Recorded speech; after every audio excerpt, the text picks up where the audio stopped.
back to my channel, Baking a Murder Mystery. In this channel, I bake and decorate cakes while talking about a true crime case. I do use the box cakes. I do not make them by scratch.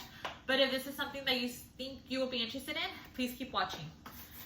So for today's case, I will be talking about the brutal murder of Laura Ackerson. Laura died at the age of 27 when she was brutally murdered by her ex-boyfriend, Grant Hayes, and his girlfriend, Amanda. So before I get into her murder, I will give you guys a little background story of Laura and how she met Grant and their relationship. So Laura's parents divorced when she was young, causing her to constantly be moved from place to place, leaving her with an unstable childhood. Now, it wasn't necessarily a bad childhood, but it was unstable and it did leave her emotionally immature. So she mature her feelings and stuff. Laura finally settled down in North Carolina away from family at a pretty young age. Right before her death, she had settled in North Carolina. She ended up so when she moved to North Carolina, Laura did start having a romantic relationship with a man named Grant Hayes. What was weird about this relationship was that Laura kept this romantic relationship hidden from everyone she knew. She didn't tell her brother, which, by the way, her brother did live in North Carolina. They weren't necessarily close, but they did like see each other and hang out and would talk regularly. So Laura kept this relationship to herself that not even her best friend Haiti, who she met when she moved to North Carolina, knew about. So not even her best friend knew that she was talking to someone or seeing someone or even interested in having a relationship with someone. Now, Grant was a musician, which was how they actually met. Laura was working at a bar, and after a couple months, they went down to the courthouse and got married. During this time, Haiti, which was Laura's best friend, had gone out of town, and when she got back is when she found out all about Grant. But she didn't just find out that they were just dating. She found out that they had actually got down to the courthouse and they got married while Haiti was out of town. So because of this news, a lot of people were worried for Laura, and everyone that knew Laura knew that she was emotionally immature. So they kind of felt that this relationship with Grant was being very rushed. Within a couple of months of marriage, Laura did become pregnant with their first son, which they named Little Grant. Laura was excited, Laura was excited, of course, for her first child. However, Grant started with some very odd behavior, and he also started to become very controlling over Laura. One of these weird behaviors was Grant started to try to convince Laura that everyone around her was a bad influence. So he tried to convince her that her friend, her brother, just anyone that she had communication with, he just tried saying that they were all bad influences for her. And it is said that, let's say his brother would call her up, like, "Oh, hi, sister," and then he would immediately start yelling over the phone, like, "Hang up with him. Why are you talking with him? He's a bad influence. I don't want you talking to him." And so it got to the point where eventually she had to start seeing them behind Grant's back. Essentially, Grant was just trying to isolate Laura. Now, when they had little Grant, he had this idea that his son couldn't be any less than perfect. So in his mind, he's like, "No, my son has to be perfect. Nothing could be wrong with him." So he had this idea that his son couldn't be any less than perfect. And he refused to vaccinate his son, stating that the Black community, especially Black young children, are more likely to end up with autism, and that if little Grant got vaccinated, he would become autistic, making him, of course, less than perfect. So I will be doing 2 cake mixes. So Grant had a drug and alcohol problem, which had slowed down when he met Laura, but when they had little Grant, he just started using again, and this time it was worse than before. Because of his drug and alcohol abuse, he would lose interest in Laura and their son, and he would start obsessing over his business ventures, leaving them for long periods of time. So he would get an idea in his head and he would just leave. He would leave for months on end, and Laura had to just stay there and watch over their son. Now, Grant had a lot of music contacts, and there was someone on the Virgin Islands that claimed there was all this potential undiscovered down there, down in the Virgin Islands. He said he was only going to go check it out for himself and to eventually get all of them to move down there. Grant did make a decent amount of money while he was down in the Virgin Islands by selling, he would sell t-shirts. Fortunately, their plan to move everyone to the Virgin Islands didn't quite go as they planned. When Grant moved to the Virgin Islands by himself, he met a lady named Amanda. Now, Amanda had been an actress and had a lot of money because she herself was already a widow. Now, Grant cheated on Laura multiple times, and he would rub it in Laura's face. This really pushed Laura, and she started planning on leaving Grant. Even Grant's own family would tell Laura, run, like, get out of this relationship, run as fast as you can. Now, Laura had plans to move in with her brother, but during all this, while she was like, she was in the middle of trying to leave Grant and trying to think, well, she was in the middle of deciding if to leave him or not. Laura did get some unexpected news, and I'm sure most of you guys know what that means. So that means that Laura did get the news that she was pregnant with their second child. This led her to make the decision to move down to the Virgin Islands. Now, they named their second son Gentle. Gentle was born with many health issues, which is what led them to move back to North Carolina, because I believe his health issues, he wouldn't have gotten the best care in the Virgin Islands. So that's why they made their decision to move to North Carolina. Now, Grant was not too happy about this decision since his opportunity had been so great in the Virgin Islands. Unfortunately, moving back to North Carolina with Laura did not stop Grant from cheating on her with Amanda. So even though they did move back to North Carolina together, Grant still didn't care. He was still hooked on Amanda. Now, Amanda had also left the Virgin Islands, but she had moved to New York City. Grant and Amanda carried on their relationship, not caring for Laura and her feelings. Grant would tell Amanda how much he loved her and wanted to marry her through the phone while Laura was in the same room with him. Of course, Grant then decided he needed to move to New York City because he had more opportunity. And once again, he left Laura behind with their 2 kids. Now, this is when Laura had enough and decided, while Grant was in New York, he asked Laura if he could take little Grant up to New York for a diaper shoot with the promise to have little Grant back within a couple days. Laura wasn't too convinced to let him go, mainly because she felt if she let Grant go with his dad, that she wouldn't get him back. But on the other hand, she wanted her children to have a relationship with their dad, so she ended up deciding to let little Grant go up to New York to do this diaper shoot that the dad had set up for them.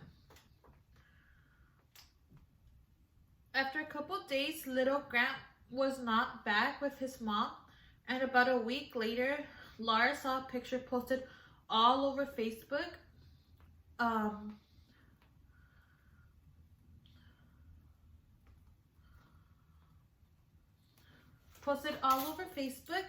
Of Grant and Amanda getting married.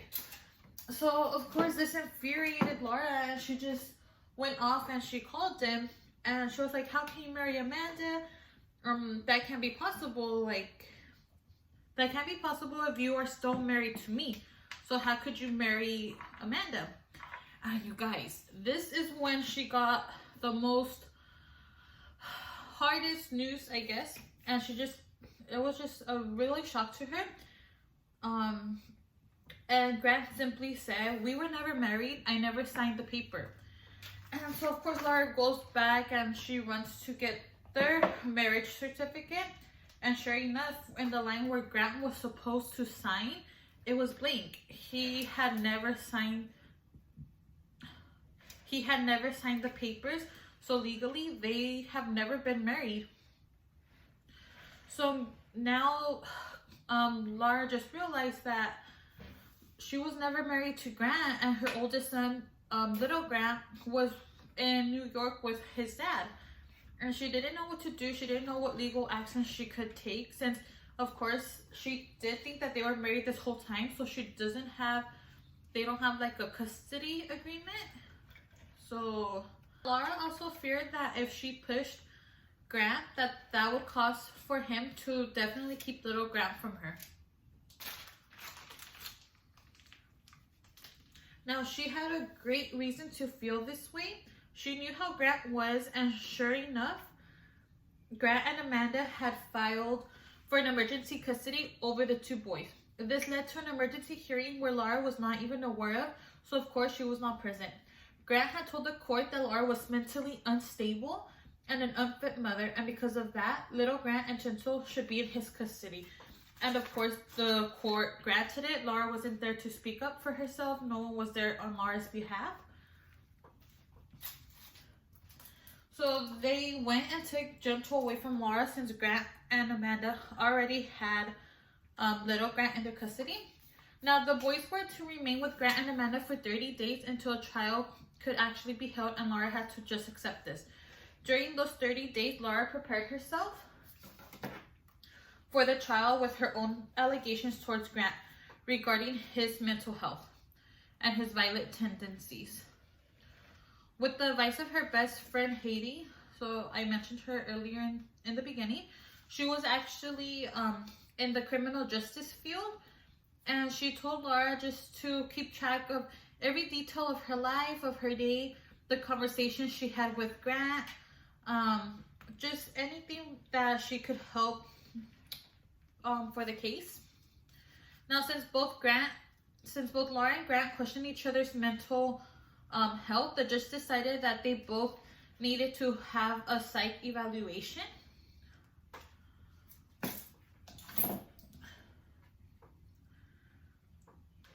Which needed to be brought forward at the time of the trial. And since Grant was the one that initiated the trial, he was the one that started the custody battle, he had to pay for all of it.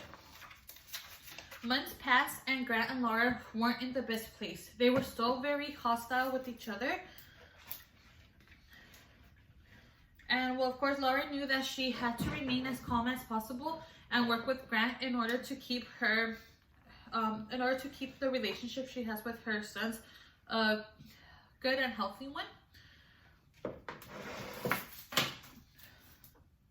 During this time, Laura was only able to see them during the weekends, and they court ordered that she was able to talk to them every day. But of course, knowing Grant, he made this extremely difficult on Laura. When she would call to talk to her boys and see how they were doing, Amanda and Grant were always present, distract them so they wouldn't pay attention. And oftentimes Amanda would play with them, or they would just play really loud music. As things got progressively worse, Laura started confiding in her friend Haiti and her business partner Shalon that she felt completely unsafe. Laura told them if anything were to happen to her, even if they ruled it a suicide or like an accident, that they should just know that most likely Grant was the cause of it. So at this point, she really feared for her life, to go to the point where she's telling them that if she were to die or something, for them to automatically know that it was Grant. So Laura didn't just say this because of the custody battle, but because Grant had actually threatened her and her best friend Haiti plenty of times, saying that he had plenty of contacts and he could have both of them killed in a heartbeat if he wanted to. Now, things got worse when the psych eval on Laura and Grant came in. Laura seemed to have a healthy bond with her sons. Based on all the different tests they did, she was not mentally She was not mentally unstable. And she was not an unstable mother. She had a great emotional bond with him, and the kids were completely taken care of when they were in her care. The only thing that they did notice was that she was emotionally immature.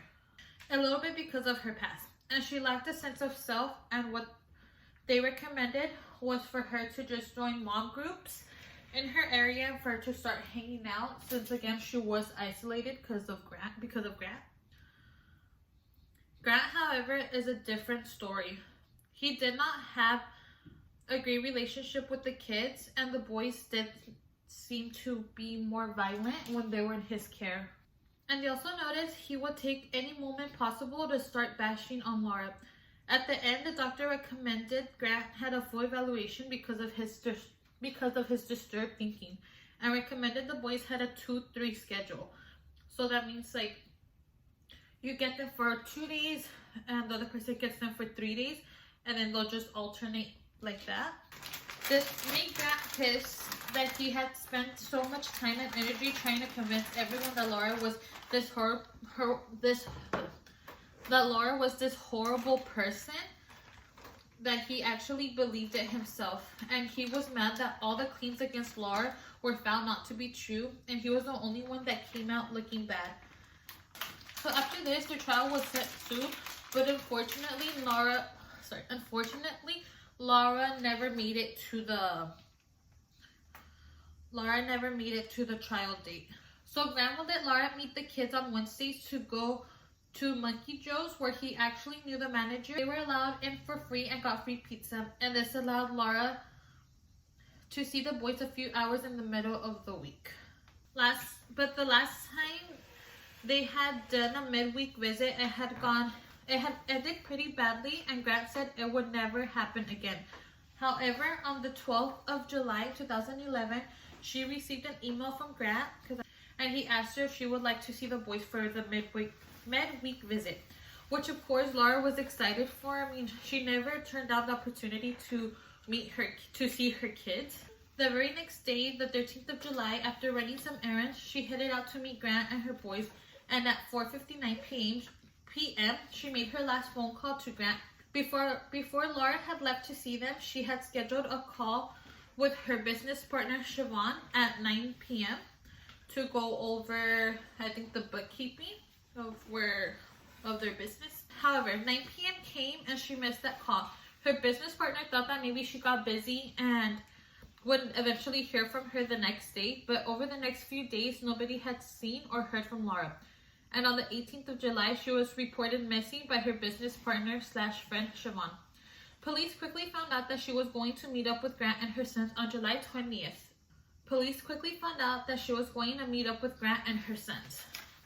Now, on July 20th, Laura's car was found, and it was an apartment complex, and it appeared to have been quickly parked there, and there was some damage to the car that hadn't been there before. And now when the police attempted to get fingerprints from the car, it appeared that the car had been wiped clean, so they couldn't get any fingerprints, not even Laura's. Another thing to note, the apartment complex the car was found in was actually the apartment in which Grant and Laura used to live together in. And that apartment where they used to live together in was actually across the street from where Grant and Amanda were currently living in. By now, Grant was not being very cooperative with police, so they decided to check his phone and found out he wasn't even in North Carolina, but he was in fact in Richmond, Texas. So 2 detectives decided to go down there and try to figure out what was going on. Police back home had got a warrant to search Grant's apartment. When they got to Grant's and Amanda's apartment, they noticed a strong smell of bleach and several bleach patches on the floor. They also noticed a couple weird things missing from the apartments, like the shower curtain, vacuum cleaner. Several rugs had also been removed from their apartments. And something truly disturbing that they found was a song written by Grant entitled Man Killer. Now, the lyrics basically stated that the man killer killed a woman by making her bleed and by strangling her. They also found a note supposedly signed by Laura stating that she gave her rights to her kids away to Grant for $25,000. No one, not even the police, believed that this is something Laura would do, since the police was made aware of their custody battle, and they just didn't think that this is something that Laura would do. Now, police backtracked Amanda's and Grant's movements to the days following Laura's disappearance. Grant had actually gone to the Walmart and a Target on the 14th of July. So now Laura had gone missing on the 13th. So on the 14th of July, he brought goggles, trash bags, a reciprocating saw, blades, plastic sheeting, tarp, gloves, bleach, tape, and a lint roller. And that same morning, Amanda had called her daughter Shaw and asked/told her to look after little Grant and Gentle for the day. 2 days later, on July the 16th, Grant bought ice and coolers, and they rented a U-Haul trailer. And Grant told the rental company he was headed to Texas. And Amanda told her daughter that she was going to Texas to visit Amanda's sister. They arrived in Texas on the 18th of July. On the 19th, Grant bought gloves and bottle of acid at a Home Depot in Texas. Now, Amanda's sister Karen lived near a creek that was used for fishing. Karen told the police the night of July 19th, Grant and Amanda asked if they could borrow her boat, and they took it out into the creek. Now, before asking to borrow the boat, they kept asking if there was any land nearby with really big and deep holes, and Karen also had a well on her property in which they asked how deep that well went. During this trip, Amanda admitted to her sister that she had hurt Laura very bad, but didn't specify as to what she meant by that. And Karen told Amanda she knew a really good attorney if she needed him, but Amanda turned it down. Karen at this point was worried for her sister and asked if she was covering something up for Grant, in which Amanda motioned her head saying yes. But that was all that Amanda confided in her sister with. Now, when police questioned Karen and asked if she thought Laura could possibly be involved, when police questioned Karen and asked her if Laura could possibly be there somewhere, Karen said yes and told them to check the creek by her house, which is where Grant and Amanda took her boat out to. Now, the only reason Karen told police this information about the creek was because Amanda's family had heard that Amanda had stopped by her sister's and they all wanted to visit her. But as they started coming, Amanda just weirdly said like, "Oh, I can't meet up, I have to go."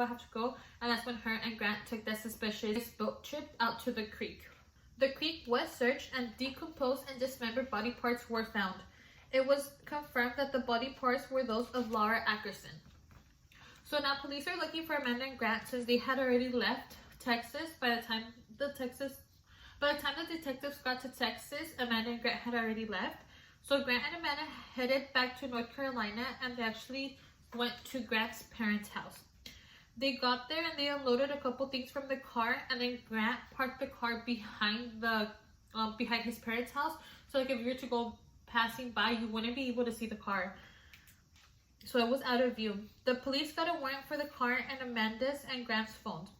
On July 25th, both of them were arrested and charged with Laura's murder. Grant and Amanda kept changing the story of what happened to Laura, and they eventually started to point the finger at each other. Grant claimed that in a heated argument, Amanda was the one to actually have killed Laura, and he just helped covering her up because he feared for his life and to protect her because he was scared. But on the other hand, Amanda said that the whole time she was a victim of Grant's, just like Laura had been, and that Grant killed Laura, leaving Amanda stuck in the middle of it.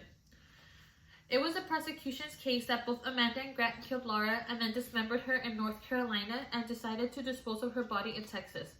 They believed they both used the power saw to cut up Laura's body and then used coolers to store the body parts in while they drove to Texas. They attempted once again to dissolve Laura's body with acid. During the trials, they called a guy named Pablo Trinidad to give evidence.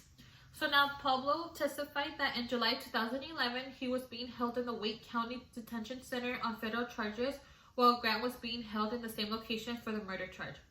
Pablo said that they were housed in the same area. According to Pablo, Grant's case was on TV and some of the other inmates tried to attack him. Pablo protected him, and Grant thanked him and told him that he called Laura and lured her to his apartment under the false pretenses of settling the custody dispute. When Laura was inside the apartment with the help of Amanda, he subdued her and strangled her. When she was dead, he drove out of state to dispose of her body. Grant was found guilty of first-degree murder and sentenced to life in prison without the possibility of parole. It was a defense case that Amanda did not know about Laura's death until after Grant killed her.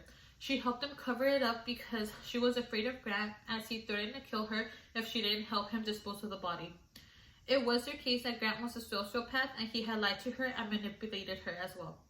Amanda, however, was convicted of second-degree murder and was sentenced to 13 to 16 years in prison. After her conviction, she was indicted by a Texas grand jury on the charge of illegally disposing of body. At that trial, the court heard how Amanda had attempted to dissolve Laura's remains with acid at Karen's house before dumping her body parts in a creek full of alligators. Amanda was convicted of tampering with evidence and given an extra 20 years behind bars in Texas. The additional 20-year sentence will be served consecutively with her North Carolina sentence. Grant and Amanda have since divorced.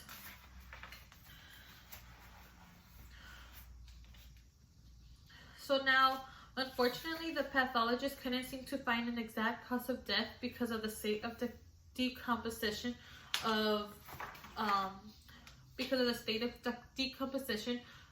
the body. So that's the story of the brutal murder of Laura Ackerson.